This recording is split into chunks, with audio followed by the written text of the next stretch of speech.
마지막 조정이라고 저희는 표현을 하는데 조정이 조금 남았다. 실적을 계속 하향 조정하는 장세가 아마 내년 1분기까지는 계속 될 것 같습니다. 특히 이렇게 사이클이 큰 반도체는 요 그림을 봐도 6개월이라고 써 있거든요. 이제 2분기 선행한다 이렇게 써 있어요. 랜드에서 적자 폭이 훨씬 크고 삼성전자에 비해서 경쟁력도 떨어지는 부분이 있습니다. 그래서 만약에 반도체를 산다 그러면 순서는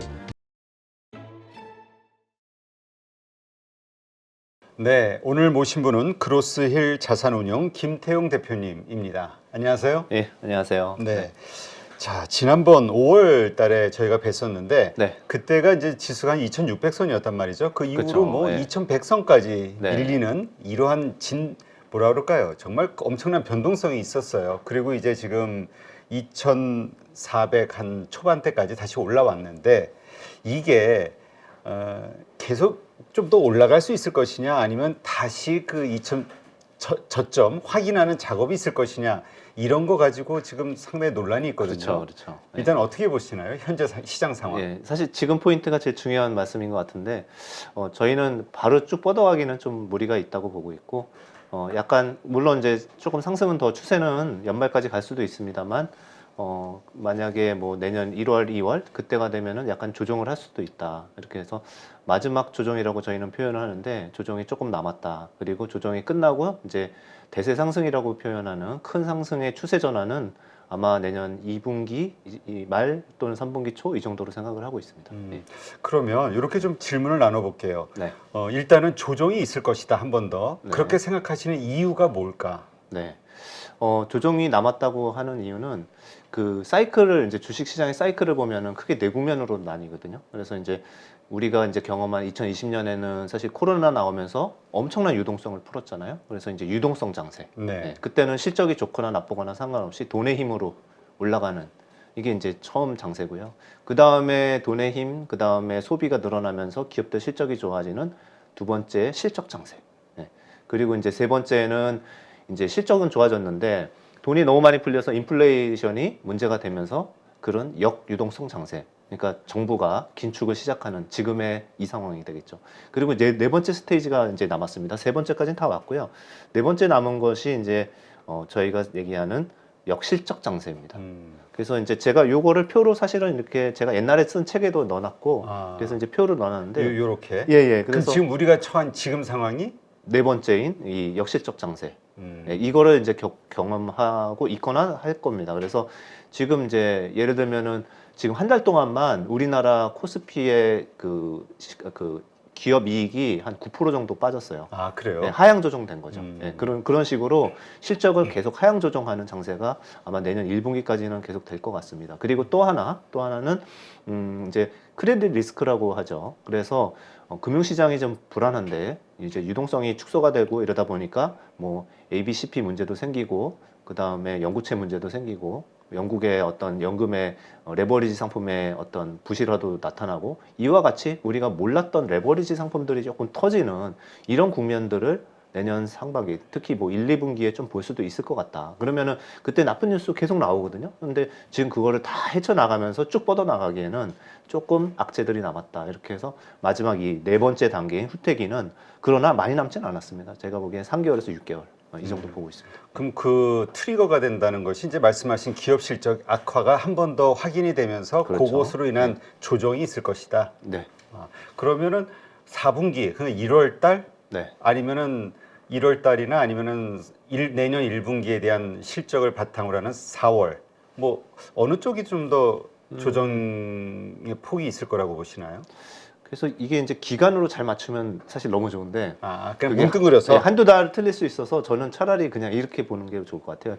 2,550 정도 지금 연말까지 혹시 가게 되면은 그때는 좀 줄이는 게 맞고요. 그 다음에 다시 빠져가지고 이제 아까 말씀드린 그런 우리가 몰랐던 뉴스들, 뭐 크레딧 문제 이런 것들이 나오기 시작하면은 한 2,200선에서는 다시 적극적으로 매수를 비중을 늘리는 이러한 이 시나리오를 짜놓고 이제 대응하시는 게 좋고요. 굳이 그거를 또 시기적으로 맞추려고 그러면 이제 제가 연말까지 랠리가 그랬지 지금 여기서 랠리가 끝날지 이걸 잘 모르겠어요. 예, 왜냐하면 이제 다음 주에 뭐 또 파월이 이번 주에 파월이 뭐라고 얘기할지 모르는 거고 다음 이제 곧 2주 안에 CPI 또 발표를 하고 이렇기 때문에 이제 이런 여러 가지 뉴스를 보면서 이제 대응을 해야 되는데 레벨로 대응하는 게 제일 좋고 그다음에 시기적으로 본다 그러면 만약에 이제 쭉 더 올랐다 그러면은 그 다음에 뭐 1, 2월은 빠질 수 있는 거고요. 못 올랐으면은 뭐 1, 2월이 오히려 올라갈 수도 있는 거고 이런 상황입니다. 그런데 중요한 거는 2,500대보다 조금 더 싸게 살 수 있는 기회는 한 번 남았다. 네, 이렇게 정리하겠습니다. 그러니까 말씀하신 대로 2,500선 근처에서는 네. 그렇게 좀 정리해 보죠. 예, 조금 줄였다가 예. 근데 지금 산타랠리에 대한 기대감 미국에서도 좀 떠오르고 있고요. 한국에서도 좀 있는 분들이 좀 있는데 네. 그 산타랠리에 대한 기대감의 근거는 뭡니까? 뭐- 말씀하신 대로 기업 실적은 나빠질 것 같은데. 네, 그 여러 가지가 있는데요. 지금 이제 뭐 연말에는 그 과거에 오랫동안 보면은 연말 연초에 기대가 있잖아요. 그리고 연말에 배당도 있고, 클로징. 예, 배당도 있고 기대도 있고 연말 연초에 그래서 지수들이 보통은 항상 좋았습니다. 그런 상황인데 지금 같은 경우는 미리 오르면은 이제 그 기간이 딱 맞지 않는 부분이 하나 있는 거고. 그 다음에 두 번째는 이제 불확실성이 자꾸 생기는 게 이제 중국이 지금 다시 제로 코로나 정책을 포기하려고 그래 했는데 또 다시 그냥 코로나가 급증하면서 시위가 발산이 되고 이러다 보면은 또 이제 정부 입장에서 이걸 어떻게 막아주느냐에 따라서 다시 한번 공급망에 문제가 생길 수도 있거든요. 네, 그렇게 하면 또 도루묵이에요. 그러니까 그렇게 해서 공급망 문제가 생기고 다시 물가가 올라가고 모든 생산자 물가가 올라가게 되면은 또 이게 사이클이 좀 늘어질 수 있는 이런 리스크들도 있죠. 그래서 그렇게 보는 게 좋을 것 같고요. 산타랠리가 있을 가능성이 있는 부분은 이제 두 가지로 요약을 하면은 하나는 일단은 이제 미국의 중간선거 끝나면서 중간선거 끝났을 때부터는 뭐 거의 한 8, 90% 확률로 다 올라갔다라는 과거의 데이터를 예, 보면 통계가 있었던 거고요. 예. 그리고 이제 전쟁도 이제 미국이나 이제 러시아 쪽에서도 사실상 이제 협상을 해가지고 좀 끝내고 싶어하는 이런 모습들도 있는 거고, 그래서 이런 호재들도 좀 있습니다. 예. 그리고 아까 말씀드린 그런 변수들도 있는 거고요. 네. 근데 그 말씀하신 대로 그 한국 시장, 그러니까 한국의 기업 실적은 말씀하신 전체적으로 빠졌는데 미국 같은 경우는 어느 섹터는 떨어졌지만 또 올라가는 섹터가 있고 해가지고 네. 평균적으로 보면 결국은 경제 성장을 네. 이루지 않았느냐. 그러니까 경기 침체는 계속 올 거다 했지만 안 왔고 네. 기업 실적 악화로 인한 주가 급락이 있을 거라고 했지만 계속 잘 버티지 않냐라고 생각하시는 분들도 있어요. 네, 네, 좋은 질문이시고요. 기업 실적 안 그래도 제가 마침 갖고 왔는데 또 질문 그래요? 주셔가지고 이 슬라이드 보시면 이게 이제 업종별 EPS 변화율인데 이게 최근에 상향 조정하고 하향 조정한 거를 한 달치를 갖고 온 겁니다. 그래서 보시면은 미국이 여기 들어가 있거든요. 왜냐하면 선진국 업종별 지수가 왼쪽에 있고 오른쪽은 신흥국 업종별입니다. 그런데 보시면은 에너지 관련 업체들, 왜냐하면 유가가 그동안 굉장히 좋았고 거기는 이제 E&P 해서 개발하는 회사들이 많잖아요. 그래서 이제 쉐보론, 엑스모빌 이런 회사들 주가가 워낙 좋았기 때문에 그쪽은 이익이 상향 조정이 계속됐어요. 네, 그러니까 이제 다른 섹터에서 굉장히 하향 조정이 많이 됐는데도 전체로 합쳐놓으면은 별로 하향 조정이 안 된 것처럼 보이는 이런 상황입니다. 그래서 이제 이 차트에서도 보시면은 주로 IT나 커뮤니케이션 서비스 이런 것들 이익 하향 조정이 뭐 7%나 되고 있고 IT도 2.9% 계속 어닝을 깎아 나가고 있는 거고요. 반면에 금융이나 에너지 이런 쪽들 그다음에 유틸리티 이런 데들은 이익이 오히려 상향 조정이 되고 있습니다. 그래서 이제 섹터 간 그런 차별화가 계속 일어나고 있는 상황입니다. 네. 이걸 보면서 그렇다면 우리가 지금 사야 될 주식이 뭔가 이것도 아마 좀 보여질 것 같은데요. 네. 지금 근데 말씀하신 대로 우리 빅테크를 포함한 기술주들은 많이 빠졌잖아요. 소위 성장주들은. 근데 말씀하신 에너지, 뭐 신재생 쪽을 포함해서 네. 상당히 많이 올랐단 말이죠. 네. 이 오르고 있는 말에 타는 게 맞는 것인지 지금 시점에서 우리가 들고 가야 되는 주식을 네. 좀 구분을 한다면 네. 아니면 낙폭 과대 네. 그런 어떤 성장주 결국은 턴하면 성장주지 않냐라고 생각하는 분들도 많기 때문에 네. 그 질문 안에 잘 답이 다 들어있는 것 같습니다. 그래요? 네, 좋은 질문이신데요. 뭐냐면은 이제 굳이 이제 세 개로 한번 압축을 해보겠습니다. 업종을 그 안에는 이제 지금 이미 좋은 장기 성장주들이 계속 좋을 것 같아요. 그래서 잘 알고 있는 2차 전지 소재라든지 2차 전지 관련주라든지 이런 것들은 굉장히 장기 사이클이잖아요. 예, 투자가 계속 60%씩 매년 되고 있는 이런 사이클이라서 이건 경기랑은 별로 상관이 없는 걸로 보이고 있고요. 다 수주를 기반으로 한 그런 증설이기 때문에 증설한 만큼 매출과 이익이 올라오는 이런 상황입니다. 그래서 누가 소비가 줄었다 뭐 했다라는 거랑은 별 영향이 없고, 두 번째로는 또 그런 섹터가 하나 있는 게 정부가 주도하는, 그래서 이제 정부가 재정 집행을 하고 그 다음에 투자를 유도하고, IRA 법안도 뭐 그런 거잖아요. 그래서 이제 풍력, 태양광 이런 쪽들은 실질적으로 세제 지원도 들어가고요. 그 다음에 투자를 적극적으로 장려하고 있기 때문에 예를 들면은 태양광 같은 경우 이제 미국에서 이제 제일 큰 게 퍼스트 솔라랑 하나 솔루션이거든요. 네. 근데 이제 그 회사가 하나솔루션 같은 경우는 몇 달 전에 발표를 했는데 현재 캐파가 2.5기가인데 거의 9기가까지 늘리겠다 이런 식으로 발표를 하고 있습니다. 그러니까 이런 것들은 경기 영향이 없는 거죠. 이거는 결국 인프라를 구축하는 이런 정부 주도화의 섹터입니다. 그래서 첫 번째 찍은 거는 장기 성장주, 정부가 주도하는 성장주. 이거를 말씀을 드렸고요. 두 번째로는 이제 낙폭과대에서 한번 찾아보겠습니다. 말씀하신 것처럼 낙폭과대한 쪽에는 IT 반도체가 있고요. 그 다음에 인터넷이 있습니다. 근데 IT 반도체가 일단은 저희는 먼저라고 생각하고 그 다음에 인터넷 말씀드릴게요. 왜냐하면은 이제 그 제가 또 슬라이드를 반도체 질문은 반드시 나올 것 같아서 진짜 반도체 네. 그 참 어려워요. 네. 뭐 이번에 가트너에서도 내년도 실적 그 판매 하향을 내렸잖아요. 예, 그렇죠. 그것 때문에 미국 시장은 또 확 마이크론 같은 경우 뭐 4.5% 뭐 이런 식으로 빠지지만 또 한국은 또 잘 버티고. 그렇죠. 네. 헷갈려요. 예, 반도체는 너무너무 어려운 sek터인데요. 완전히 거꾸로 해야 되는 섹터이기 때문에 그렇습니다. 그래서 반도체가 이제 삼성전자나 하이닉스가 사상 최대이익이 나올 때는 주식을 팔아야 되고요. 오히려 이제 사상 최대 적자가 날 때가 이제 내년 2분기로 지금 애널리스트들이 이렇게 보고 있습니다. 그래서 제가 먼저 이 슬라이드를 설명을 드리면 이게 이제 골드만삭스 자료이긴 한데요. 이게 뭐냐면은 파란색 선이 영업이익의 증가율입니다. 그래서 과거에도 보면은 영업이익 증가율이 마이너스 막 50%, 60% 갔던 때가 있죠. 이때에 이 회색 선은 주가입니다. 그런데 이게 이익이 막 작살나고 있는데 주가는 먼저 올라가기 시작을 해요. 네, 그래서 이익이 바닥을 찍고 있을 때 주가는 이미 상승을 한다라는 그러한 이제 증거들을 이제 나타내 주는 거죠. 그래서 뭐 말로만 하면은 조금 이제 믿어지지 않으실 것 같아서 이런 자료들을 했는데 모건 스탠리도 똑같은 자료를 한 달 반 전에 냈어요. 근데 이제 그 자료를 나오면서 외국인들이 삼성전자 주식을 막 굉장히 매집을 하기 시작하더라고요. 그러니까 삼성전자는 내년 1분기, 2분기까지 굉장히 안 좋습니다. 더 하향 조정될 거고 이런데 이런 장기 사이클을 보고 투자하는 스마트 머니들은 지금부터 사는 거예요. 좀 물릴 수 있습니다. 지금 사시면 물릴 수 있어요. 그런데 그래도 한 1년만 놓고 보면은 아무 상관이 없다라고 생각하는 자금들이고요. 예를 들면은 TSMC도요. 회사는 삼성전자보다 더 저는 좋게 보이긴 하는데 그래도 주가 빠진 거는 삼성전자만큼 빠졌어요. 한 30% 빠졌어요. 네. 근데 그거를 누가 샀죠? 워렌 버핏이 샀죠. 그렇죠. 예. 얼마 전에 신고했지 않습니까? 그러니까 그런 대가들은 큰 사이클을 보고서 제일 나쁠 때 근처에서 이제 사는 거죠. 뭐 5% 10% 물리는 거는 이제 생각 별 중요한 게 아니고 어차피 큰 사이클로 보면은 3, 40% 이상이 큰 사이클에 나타나기 때문에 반도체는 그러면은 이 그림대로라면 2분기가 제일 안 좋은 때고요. 연초부터 사야 됩니다. 그래서 이 갭이 6개월입니다. 6개월. 근데 말씀하신 대로 그 증시는 한 6개월 선반영한다. 그러니까 6개월까지는 안 좋겠지만 6개월 전서부터 증시는 그 상승에 대한 것을 미리 반영하는 거 아니냐라고 생각하는 분들도 많이 있거든요. 네. 그러니까 지금이 그런 의미에서 사야 될 때다. 그렇죠.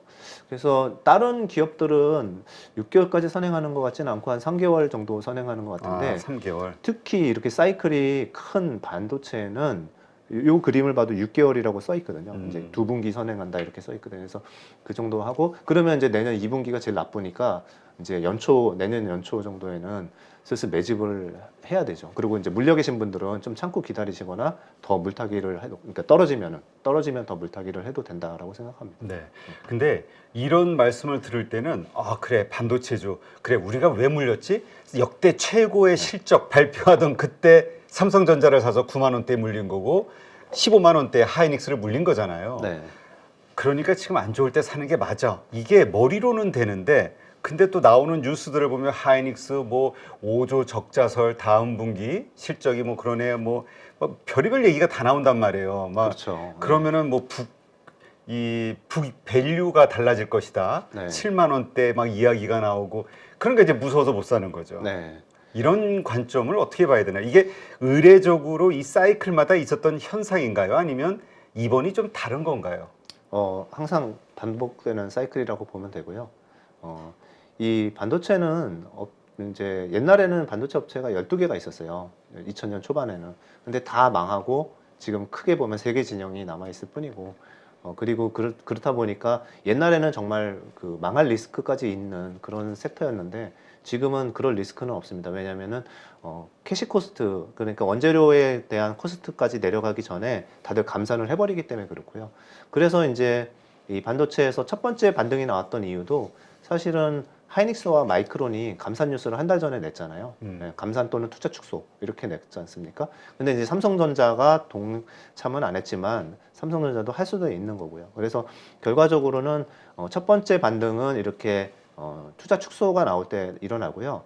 사실 이거는 진 반등은 아닙니다. 왜냐하면은 실질적으로 뭔가 업황이 개선이 되는 기대가 있어야 되는데 그거는 일단은 제일 먼저 나올 게 재고 축소입니다. 그래서 지금 재고가 엄청나게 쌓이고 있거든요. 사실은 뭐 지금 아이폰도 지금 생산에 좀 차질이 생긴 거고 중국의 이제 락다운 때문에요. 그렇게 되면은 반도체도 덜 사용이 될 텐데 더 재고가 많이 쌓일 겁니다. 그래서 그 재고 축소는 내년 1분기 정도에 일어날 거기 때문에 그때 보고서 이제 두 번째 반등, 제대로 된 반등이 시작이죠. 그때 해도 늦지는 않습니다. 그렇지만은 늘 이 사이클은 거의 한 20년 이상 반복이 되던 그런 사이클입니다. 네.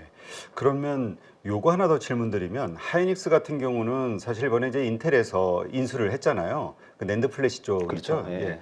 거기에서의 적자, 그 인수한 회사의 적자, 그러니까 이제까지의 패턴 혹은 데이터와는 상관없는 새로운 어떤 이슈로 이 적자가 생기는 거 아니야? 그리고 또 거기에 줘야 되는 돈.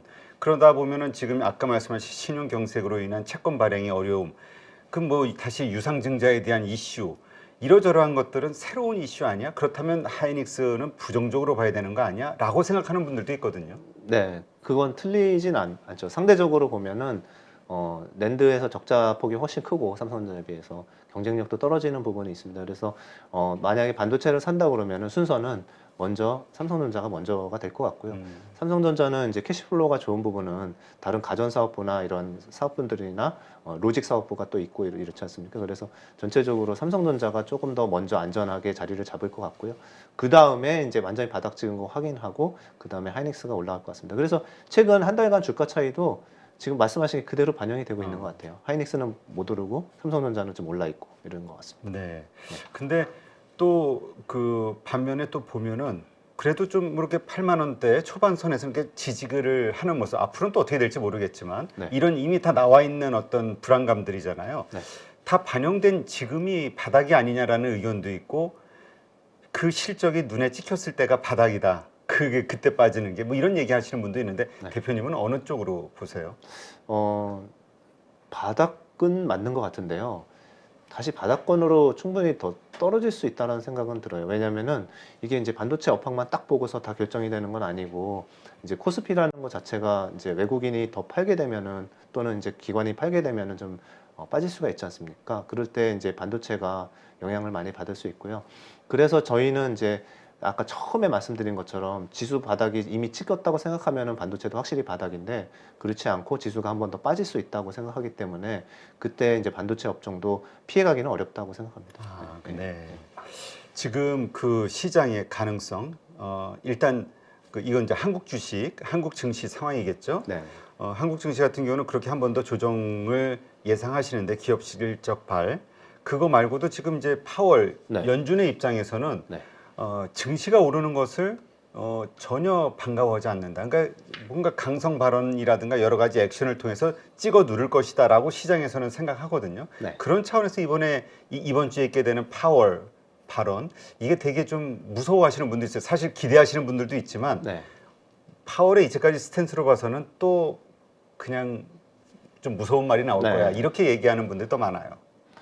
저도 동의합니다. 좀 그 매파적인 얘기를 할 것 같고요. 예. 그리고 그렇게 될 것 같습니다. 예를 들면은 12월에 뭐 금리는 50bp 올리는 걸로 이제 어떤 많은 뉘앙스를 줬고 50bp는 그대로 유지하는, 그러니까 행동으로는 그렇게 슬로우 다운 하는 걸 보여주면서 말로는 세게 예를 들면은 제일 문제가 인플레이션이기 때문에 인플레이션을 자극할 만한 이러한 코멘트는 안 할 것 같아요. 그래서 예를 들어 주식시장이 막 환호하고 반등하고 이렇게 되면은 또 소비가 늘어나거든요. 이제 그런 부분들을 싹을 자르고 싶어 하는 게 지금 연준의 스탠스. 결국은 크게 이제 금융시장의 돈을 더 긴축적으로 가져가지 않으면서 안정시키는 그 최선의 방법이 말로 하는 거거든요. 네. 그래서 말로 이제 소비 심리 이런 부분들을 좀 죽이는 이런 모습이 나올 것 같고요. 그리고 그게 그렇게 말로 했을 때 또 시장이 그렇게 큰 충격을 받을 것 같지도 않습니다. 네.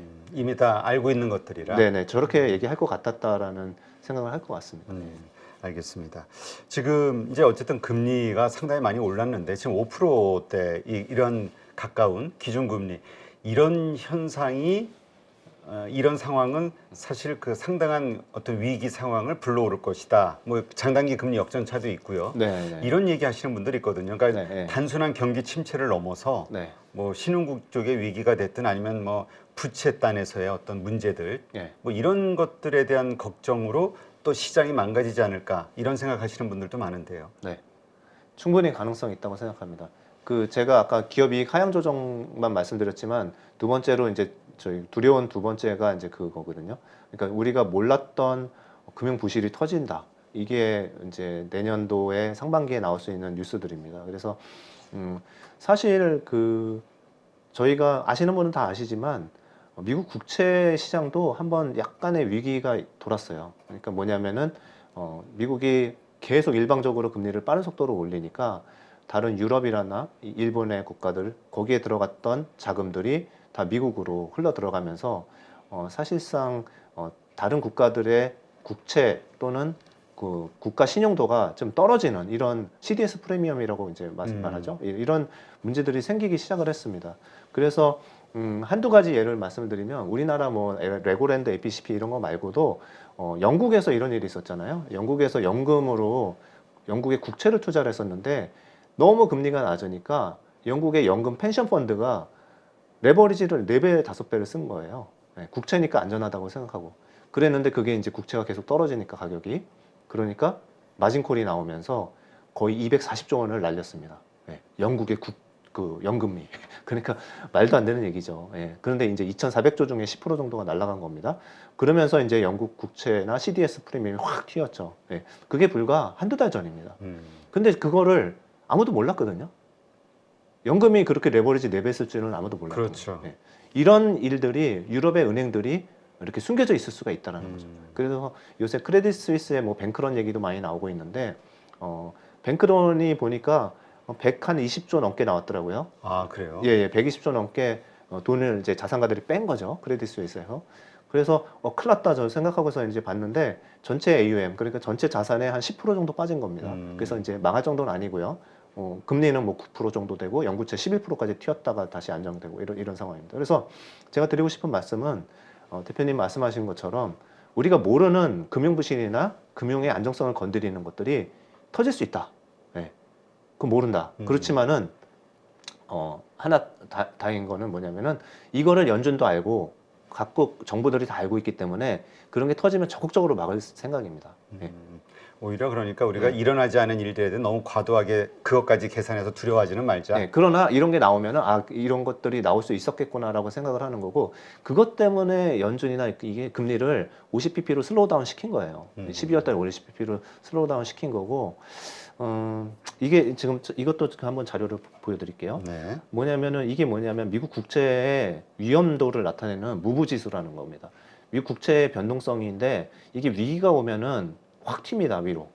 이게 이제 2020년 코로나 왔을 때가 여기까지 올라갔거든요. 예.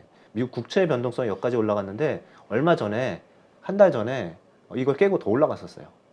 미국 국채 시장이 굉장히 흔들한 거죠. 예. 그랬다가 다행히 지금은 다시 떨어졌는데 이런 것들이 정부가 적극적으로 대응을 하는 그런 이유 때문에 다시 안정이 되고 있고요. 하나 더 보면은 유럽에 그래서 제가 오기 전에 급하게 이 자료도 찾아가서 넣었는데 예, 왜냐하면 이제 유럽에서 뭐 터질지 모르겠더라고요. 그렇죠. 예. 근데 이제 이거는 뭐냐면 하이힐드 채권 스프레드예요. 하이힐드라 그러면은 등급이 BBB 이하, 그러니까 약간 위험한 회사들의 스프레드라는 거는 국채 대비 얼만큼 더 위험도를 주느냐. 위험하니까 망할 것 같으면은 더 달라고 그러는 거예요. 그렇죠. 예. 그래서 이제 이게 그 영국의 연금위기 아까 말씀드린 것 때 그때 최고점을 찍었다가 지금 많이 떨어졌어요. 이게 유럽이에요. 파란색 선이 유럽이고 빨간색 선이 미국입니다. 그래서 그 하이힐드 위험한 채권들도 조금 안정이 되고 있다. 이제 이렇게 해서 제가 아직은 뭐 크게 터질 건 없겠구나라고 생각을 하고 있습니다. 네, 그렇군요. 이렇게 우리가 현재 시장을 바라보고 네. 앞으로의 전망을 좀 해볼 수 있겠네요. 네, 네. 누구나 1시간 안에 200개 종목에서 좋은 종목을 고를 수 있는 그런 능력을 배양할 수 있도록 제가 도와드리려고 그렇게 하고 있습니다.